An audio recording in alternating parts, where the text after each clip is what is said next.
Hello sweet friends, Lissa here for another video. I wanted to make as many videos as I can here in Costa Rica before I get home. I have a lot of spare time here just chilling, relaxing in the sun, so I'm going to try and get a couple topics out so that you guys have videos to watch of me while I'm taking my 28-hour plane ride back home. I'm gonna have a 13-hour layover in Texas, so I'm actually gonna film that and show you guys how I eat when I travel on the way back home. Lots of traveling as a raw vegan videos lately, but I hope you guys like that. Today I wanted to talk about my life before I was a raw vegan, and I'm gonna talk about my life before these last 2 years. September 12th of 2016 will be my 2-year full raw anniversary. Again, there have been only 3 meals, but way at the beginning, before I even started my YouTube channel, where I tested out some cooked food. There was the one day, my birthday of 2014, where I tried a raw till 4 style of day. I wanted to do a cooked vegan meal for my dinner, my birthday dinner, and I honestly didn't really enjoy it. The old me would have really enjoyed it. The new me it was like, you know, it wasn't what I expected. I thought it would be better, and I was just after I ate that meal, I started to get a little bit sweaty. My heart started racing, and I felt like there was a rock in my stomach. So I just decided that I like to be raw. So I'm gonna choose to be raw. Then I went to Mexico about a month later, and I unfortunately had to have steamed veggies there. Steamed potatoes, zucchini, and beans, because all of the salads that they had at the Caribbean night had fish and animal products in the dressings. So I didn't want to pick out the lettuce and have it taste like fish. And looking back now, I probably could have just gone up to one of the chefs and asked them for a salad, because I like to say everything is raw before it's cooked. So if you're going to a restaurant or whatever, they have raw food there. I can guarantee it. They have salad, they have lettuce, they have peppers, they have tomatoes. They just cook them all for you. So there is stuff. Even at Dairy Queen, you can eat raw. I have a friend that owns a Dairy Queen, and when I go there to paint, I sometimes paint cartoons on their windows for like Christmas and stuff. When I go there, she makes me a raw salad, and I don't even use any dressing on it. It's just like cabbage, iceberg lettuce, carrots, and tomatoes. And she makes a huge bowl for me, and I snack on that while I'm there. You can eat raw anywhere. It just depends on how much raw you can get for your dollar. That's why I don't really eat out a lot. But my life before raw was very, very interesting. I yo-yoed a lot. I was always concerned about my weight. Ever since I got out of high school, I had issues with my weight. I would yo-yo back and forth. I went up to about 190 pounds when I was around 20, and then I lost it when I was about 22, 23, because I was doing a severe calorie restricting anti-candida diet. So it was very low carb, but very low calorie. So I could only sustain that for a couple months when I lost about 60 pounds. But as soon as I lost that weight and stopped the candida diet and started eating, you know, the normal amount of calories that I needed for my body, once I got up to there, I just started gaining weight again. And then I started eating junk food again too. I just found that the low carb diets are completely unsustainable. I did try a 2-month stint about 2.5 years ago.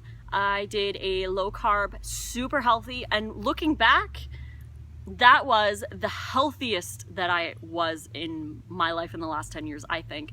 The healthiest. That's what I want to make sure you guys know, that I thought it was the healthiest that I was, because I was eating, you know, lean meats, lots of healthy fats. I was limiting my carbs. I was eating a couple veggies here and there, but I was also calorie restricting, and I was doing about 1 to 2 hours of exercise a day with rest days. However, I did lose weight, but I could not sustain it. I had no energy. I was even sent home from the gym a couple times because I couldn't keep going. So it just wasn't sustainable. And when I finished those diets or whatever, I would just keep binging after, because you can eat normal food again, right? But to me now, that kind of stuff is not considered normal food. Normal food for me is fruits and veggies, nuts and seeds, and a little bit of spices here and there. So you really need to change your mindset over, because I was indoctrinated to believe that you needed all this high fat and high protein, low carb to be healthy and lose weight. And yes, you can lose weight doing it, but how sustainable is it? How long do you have to go? How many cravings are you gonna have? How many cheat days are you gonna like die for? You're just gonna be like craving and craving. I love the analogy that Dr. Garth Davis has in his book Proteinaholic, where cheat days just aren't, psychologically they aren't a good thing, because say you want pizza on Friday night, it's going to be your cheat night and you're going to make some pizza. You're putting pizza on a pedestal and you're seeing this pizza as being this amazing thing that you're going to wait for on Friday. And you think all week about your pizza, you say, I'm restricting today because I'm gonna have pizza on Friday. So it becomes this pedestal food when it shouldn't. We need to take these foods off pedestals and, you know, box them away. We don't need them anymore. We should be putting fruits and vegetables. We should be putting our favorite raw vegan dishes on pedestals. I have a couple pedestal foods that I look forward to. My raw vegan chili, Chris Kendall's a raw vegan pizza. I really like my tacos. I have a cashew artichoke sort of spinach dip that I like to have with a vast amount of fruits and veggies. But these are the things that I like to put on a pedestal so that when I'm, you know, going through a really tough week, maybe stressful, I can look forward to certain things. I can know that I'm going to go to the grocery store and I'm going to get ingredients to make my chili, and I'll really look forward to it. We need to pick meals that are raw, vegan, low fat. I mean, not necessarily, if you're not raw, then vegan and low fat. Meals that you really love, that you save for those special occasions, so you're not eating them every day. I eat very simply every day. Before my life as a raw vegan, I ate everything, you name it. But now I eat very simply. I eat a lot of, I wouldn't say I eat a lot of mono meals, but I do eat really simple smoothies like bananas and dates.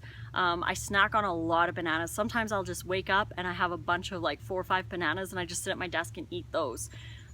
Nectarines right now are huge. There's some really good ones at home, so I'll eat like 6 or 7 of those for lunch as a mono meal. I don't always do mono meals, but I do sometimes.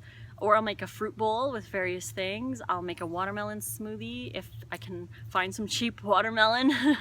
But otherwise, my salads tend to be a little bit more like, I'll add more variety. It's more of a lot of chopping, but I really eat quite simply during, you know, the average every day. But then there's those days where I feel like making a really good meal or making up a new recipe for you guys, where I'll stand in the kitchen for a good hour or two, just kind of playing around with ingredients, chopping stuff up, prep for the next day if I have any ideas of what I want to have the next day. My life is just completely different now that I'm a raw vegan. I'm more focused on health.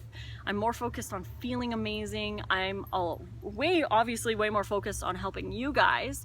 It's a huge passion in my life now, to help you guys and to promote the raw foods, to help animals, and to heal the world. We need more raw vegans helping others and being examples. Being an example is a huge thing. I want you guys to be examples to your family and friends. I want you guys to show others how awesome it is to be a healthy vegan or raw vegan. So I hope you guys enjoyed this video. If you did, please click like and subscribe to my channel to get notifications for more. You can find me on Facebook, Twitter, Pinterest, Instagram, and YouFood, all at Raw Food Romance. Snapchat, I am Lissa Raw Vegan. And again, I hope you enjoyed this video. The sun's going behind the clouds again. It came out for a little bit, so I decided to do this video, but now I'm already starting to feel a couple drops of rain, so I'm gonna go and chill out inside, maybe make a video with Jack. So till the next one, guys, I love you and fruit on.